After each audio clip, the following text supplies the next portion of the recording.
got our bass tune in from Matt Sanford, and already the bass tune runs and drives really good. So we sent him a data log yesterday evening, looked back in our email this morning and worked with him on that, and then eventually she's going on the dyno, right? That's right. Your poor transmission. That'll be all right.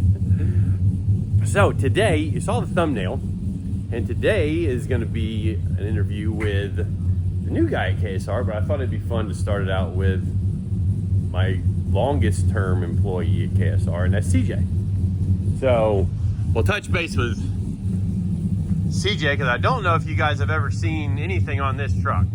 Have we ever had this on the channel? It's been in the background of a few videos, but that's about it. Okay. And this is your first truck, right? Yeah, I got this when I was 14. Nice. I was telling everybody, you're my oldest employee, or longest term employee. Youngest, but longest term. Yeah. That's funny how that works. Yeah. And you were just hanging around with your dad and soccer mom, Yep. building that, and then now you've been here the longest of anybody. Yeah, I was 16 or 17, and I was dropping off parts or something one day, and Kevin's like, hey, you want to build some shells? I'll give you $50. I'm like, sure. And he just couldn't get rid of me. So here we are. Yeah. So this truck has progressed from a 4.8. It had a 4.8 bone stock. I never drove it like that. Gotcha. We swapped a 5.3 in it with like a LS2 cam. Nice. It was fun for a while. Some soccer mom old parts. Yeah. And then I decided to build a real motor for it. So she got a 6-liter in her now, right? 6 liter, with a healthy cam. Nice. It sounds good. Good valve train. She sounds sporty. Don't pay attention to the wonky exhaust. I still gotta fix that. Yeah, you put an exhaust kit on it that's one of those slip together deals, Yeah. and we need to do some welding on it. Yeah. I think we know a place. Yeah. I think I can get it done somewhere. I think Not we quite can. sure, but I think I can. Cool. Well, I'm excited to see it on the dyno. Me too. Might not happen this episode. We'll see. But we got to go introduce you guys to Eric, our newest employee. And yeah, let's get through the intro and then we'll do that.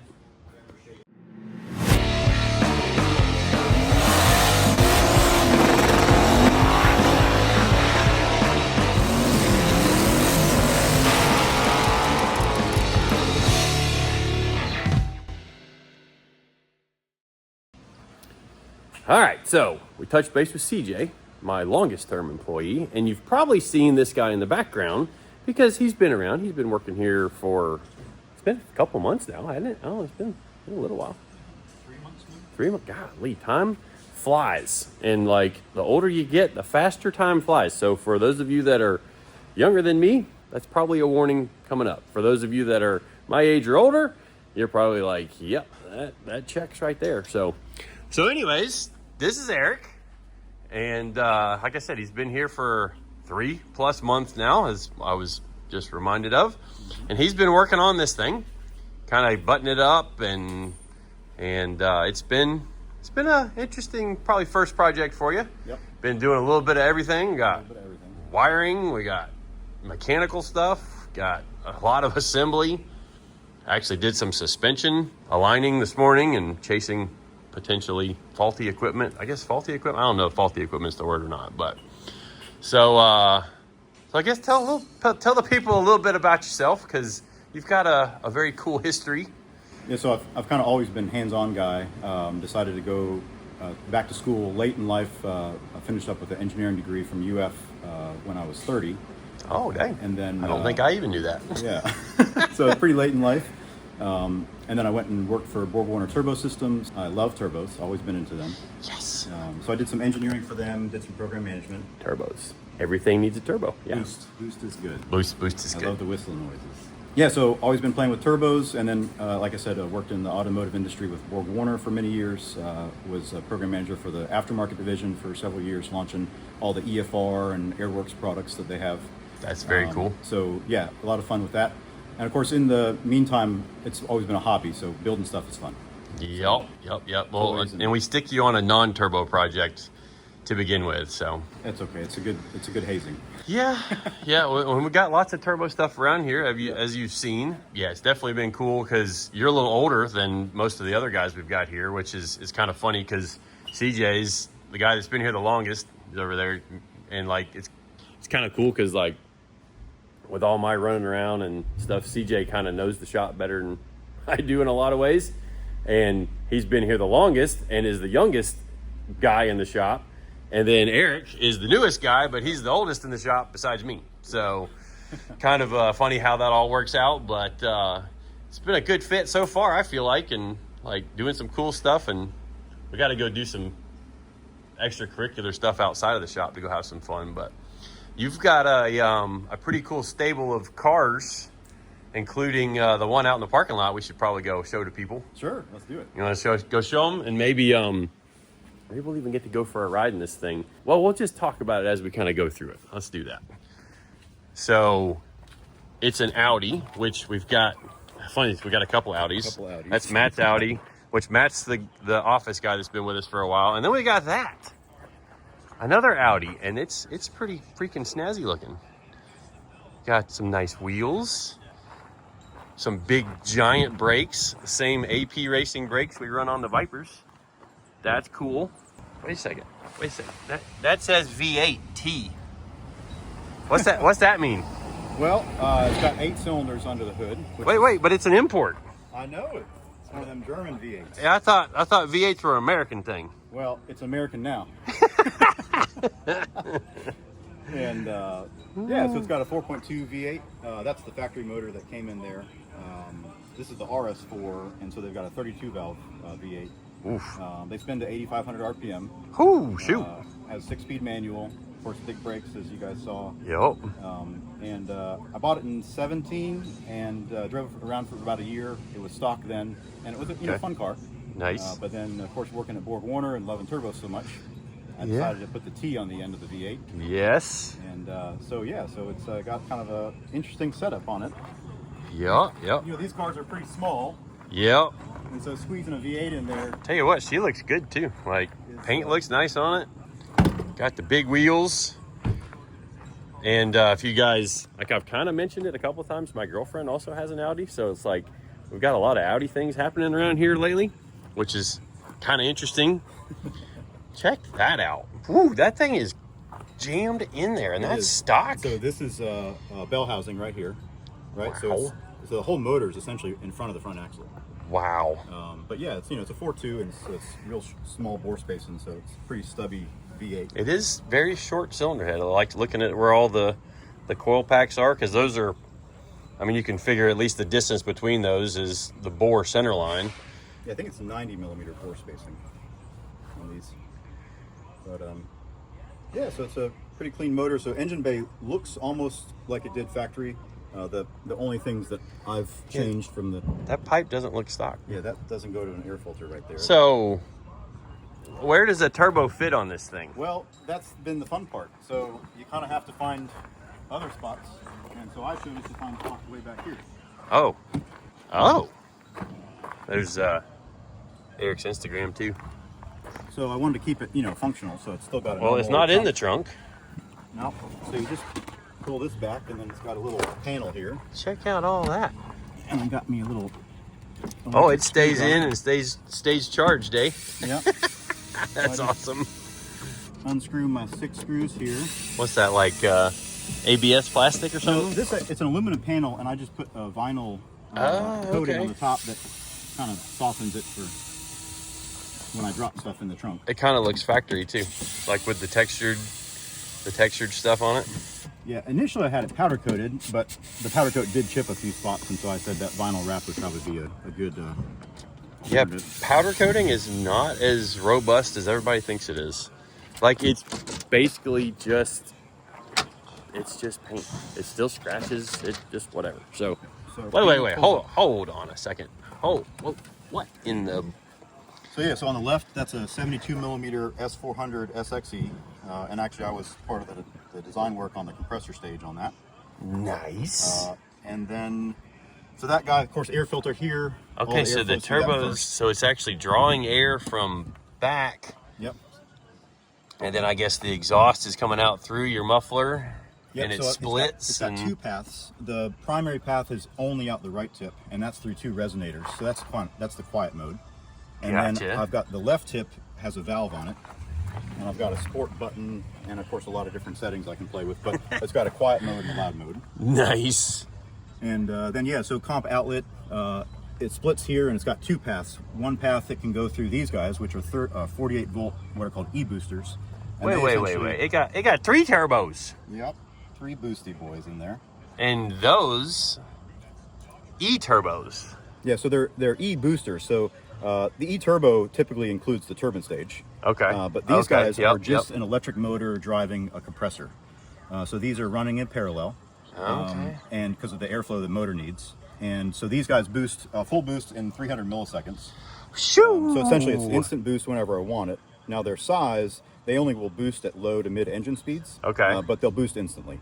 Yeah, and that's kind of one of the problems you have with a rear-mounted turbo, especially small engine and like. Yep. So this whole build, that turbo size was purely because I'm also running these e-boosters. Gotcha. So yeah, because that's a pretty sporty turbo size. 72, you said? Yep. Yeah, that's a lot of turbo. So and it's got a big turbine stage too. But I wanted to be able to run the motor up to redline without much EMAP. Yep. Makes a lot of sense there. And then the lower path, it's got a throttle body that I reconfigured the inside of. So it normally sits fully open. It's a 100 millimeter throttle body. And it'll close when the e-boosters boost. So these guys work as a compound. Whatever boost that thing's pumping out, these will boost it further. That's sweet. And then when these guys shut off, that valve opens and allows the turbocharger to bypass the air, to bypass these guys completely. So these guys don't ever choke the airflow from the turbo. Wow. That's some pretty involved engineering. So it took some time. It actually took me about a year to get it running down the road the first go, and then of course since then it's just been improving and changing and whatnot. So yeah, and that's one thing that's kind of true with any project. Like you may get it done, and then it always needs some tweaking. Yep. And then like you see a way you can do something better. And even with us building a lot of cars, we'll do something, and then 6 months later we're like, maybe we could have done that a little bit different, a little bit better. So this thing's been kind of a development project for, how long has it been like assembled? So I cut into it running, first in 18, the beginning of 18, and then I first drove it with the setup the beginning of 19. So it was literally a year to get it first driving. And then about a year after that, so let's say 2020, was when it was essentially in this format. Gotcha. And since then, it's just been little changes here and there, but overall, the package has remained the same. Gotcha. And of course, like every project, you have new ideas and you want to go bigger and better. And so how do the e-boosters, I guess there's a system that's not currently on the car that I'm actually doing a next revision of, and I think you saw one of the videos recently, Kevin, where there's a 48 volt battery pack. Okay. That provides the current these guys need to spin up and spool. Yeah, because I'm sure that takes a pretty good. Yeah, they pull about 130 amps at 48 volts. Ooh. So they're 5 kilowatt units, 6.5 kilowatt peak power. So typically in this cubby, on a different panel is where that 48 volt battery lives. Oh, okay. Yep. And then there's a step up converter that pulls the 12 volt from the 12 volt system and essentially trickle charges that battery pack. But that battery is only used very briefly because the e-boosters run so short. That battery never gets sucked dry. Okay. And you could drive for 10 minutes and recharge a minute's worth of boosting. So it's a 10-to-1 ratio essentially. And these things run for maybe 1 to 2 seconds. Wow. On a pull. How does it not try to backfeed through the e-boosters? Like, does it?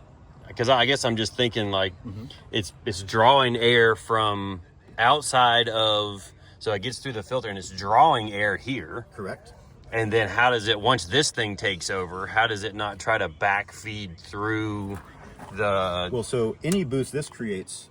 I guess just boosts the whole thing. Yeah, the whole thing gets pressurized. And this bypass valve, right, the air has the easiest path through the bypass valve, and that's 3.5-inch plumbing there. So gotcha. The boosted air from the turbo will easily bypass through these guys. Okay. That makes sense now that I think about it more.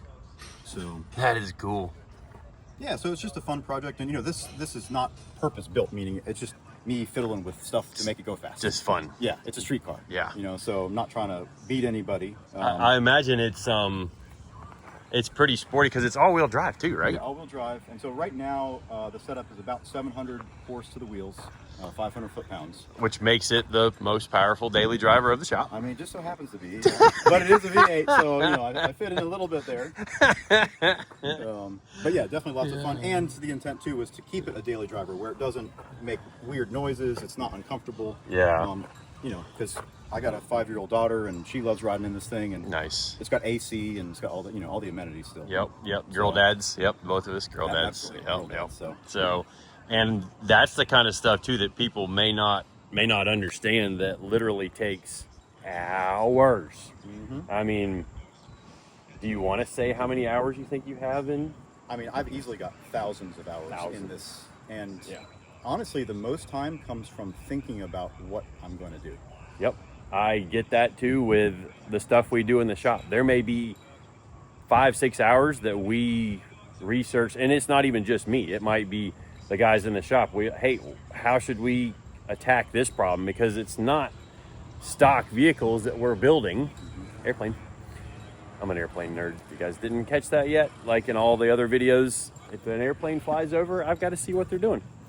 Anyways, so like everything we pretty much do is custom. So that pretty much means that almost everything is gonna possibly be something that we've never seen before. Maybe not everything. I mean, like the first gen Camaro Eric's working on, you know, it's a lot of bolt together parts, but we've also done a lot of one-off stuff like radiator ducting and, you know, power steering cooler placement, oil cooler placement, oil filter mounting. Like all that is completely unique to that car. And say when we're plumbing the oil lines, we may drag out every single different hose end that we've got to test fit to see how it's going to work and how it's going to flow through the chassis, how it's going to stay away from the headers, how we're going to worry about heat mitigation, like tons and tons and tons of stuff.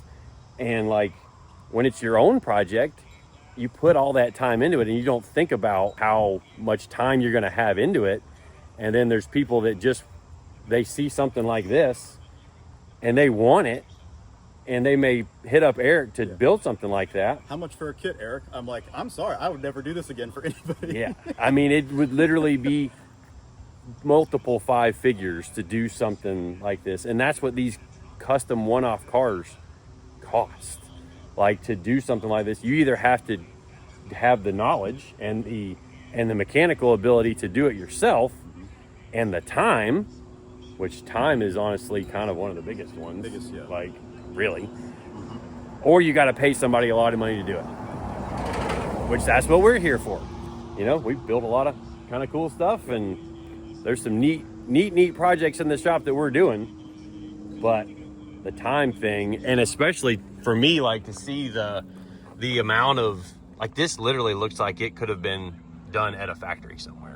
Like it looks really like one of the details, right? To put this panel on here, I had to make it so that it would seal, right? Okay. This trunk just used to have what looked like a spare tire well. So I cut out the sheet metal, and then I had to weld in. So this is factory sheet metal.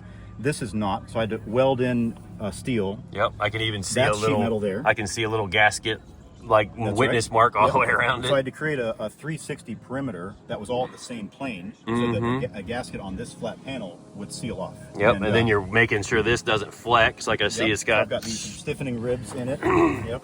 And, that is super cool. And then these, you know, little bolt pieces actually float. They've got some spring washers in them. Whoa. And then it falls down like that, you know? And that's just how it goes sometimes, you know? Well, see, we weren't using it for its intended purpose. So of all the things I need to do, I want to make a new one of these because this little plastic thing. I saw it, like how it kind of catches there. It's, you know, it's kind of a heavy. See? Yeah, it needs a revision. It needs a revision. Yeah. There we go. Cool. Well, we're going to fix that. All right, we'll and then we're going to listen to it. We want to hear what it sounds like, right? I'm sure you guys want to hear what it sounds like. Oh, yeah. And then we're going to go for a little ride.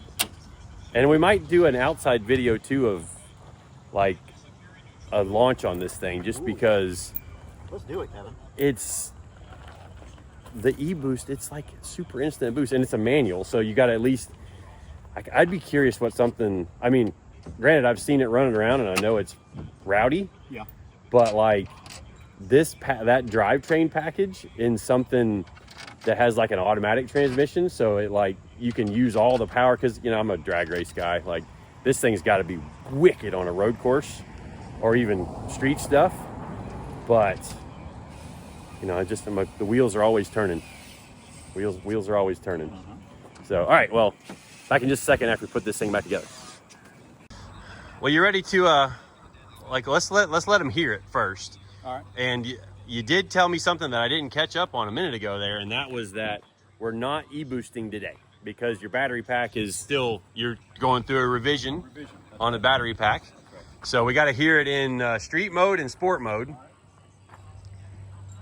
And yeah, because it's a V8, it's going to be cool noises. That's got to be street mode. That's quiet mode. Yeah, that's like stockish levels of quiet.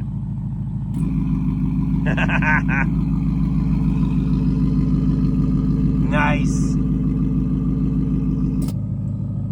Dang, that makes a huge difference. It still makes a little noise out of the left pipe. Say what? A little bit comes through because it's not a perfect seal on that. Yeah, which that's good Water because fly. it'd be weird to have it like all the noise over there and then all the noise over here. Yep. But you can just hold your hand up and just feel a little teeny tiny bit of exhaust coming out of it. So that's cool. You want to give her a little rev, a little revy rev?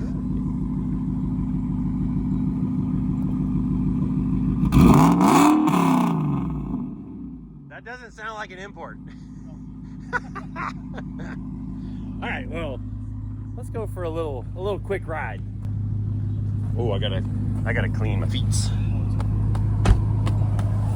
I respect the clean vehicles. This thing's just clean everywhere. Oh, we got turbo RPM too. Sure, you got all kinds of data. So this is a race capture unit, which this is kind of a screen of all the fun data that you can look at.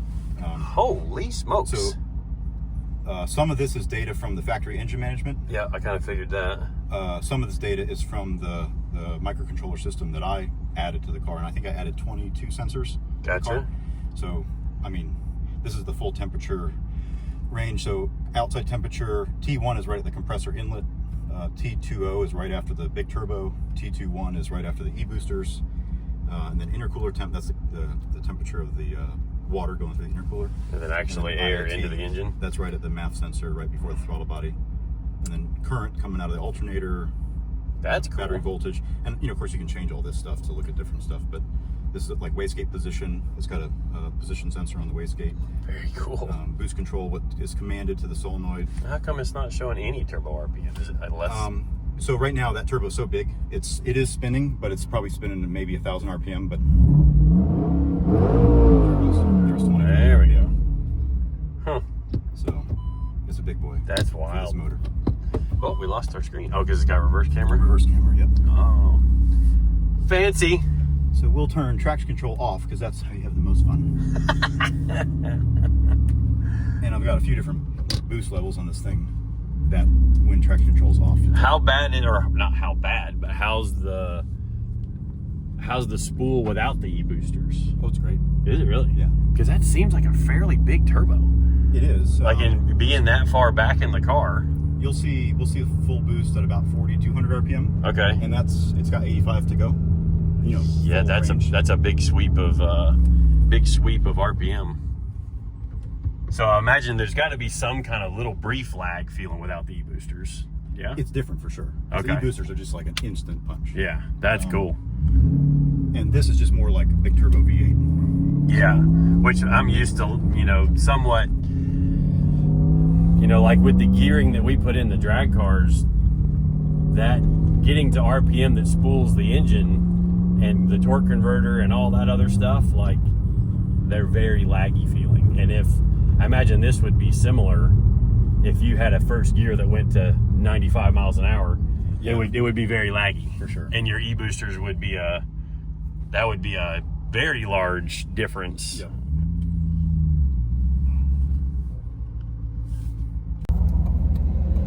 All right, let's we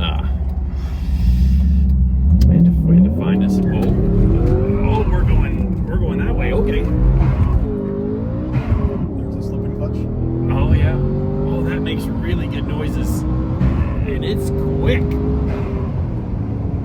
That was the fastest I've gotten to 60 miles an hour on the street in a long time. Or the quickest I've gotten to 60 miles an hour on the street in a long time. That's, shoo! We gotta take this thing to track. Like, I need to, yeah, we need to, because this thing would, like, on a regular street night, we could win some money with this thing. You think so? Oh, yeah.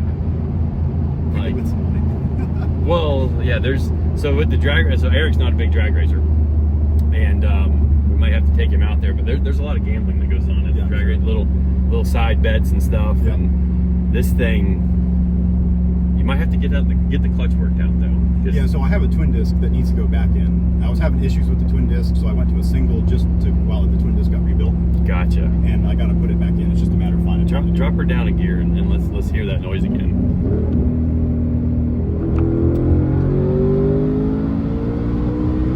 Ooh, that just keeps digging. That's impressive. And like with the AC still blowing cold, I got the AC blowing on me.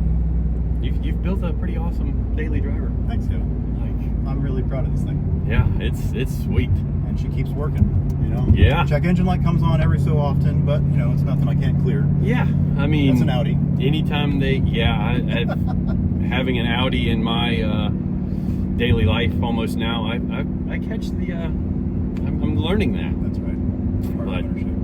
Shoo! This thing's sweet. We're gonna do one more quick little launch. Ready? Oh jeez. Oh, slip and clutch. Slip and clutch. Oof. And it slips because it's got traction. Shoo. Yep. 60 miles an hour comes up real quick. Real quick. We're gonna get in trouble. Like, people notice when you get to 60 miles an hour that quickly. They do. They do. You know, some people, like the people with the funny lights on the top of their cars. I haven't seen any of those. Yeah, yet. they Let's not talk about them, Kevin. Okay, yeah, we're gonna go back to work. All right, well, we're back at the shop.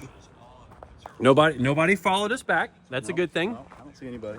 Yep, nobody followed us back. So, and like I said, you know, that was a completely legal drive on the street. Just we went from 0 to 60 very quickly. Mm-hmm. But that thing is a mega sleeper. Mm-hmm. Like mega. I can't imagine it. Oh, one quick question. Sure. Does the e-boost kick in every gear on the shift recovery? So in fact, Okay. it'll only kick in until about 4,000 RPM. Okay.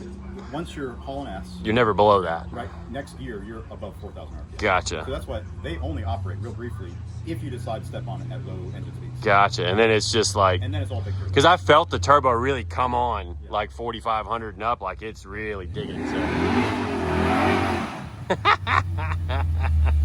Well, that's our project for today. So we've got to get in there and go to work, and along with some other stuff. Obviously, Eric's working on the first-gen Camaro, but Larry's truck's back for a brake upgrade. So we'll show you guys that in a future video. Thank you all for watching and subscribing, following along in our month of videos in December.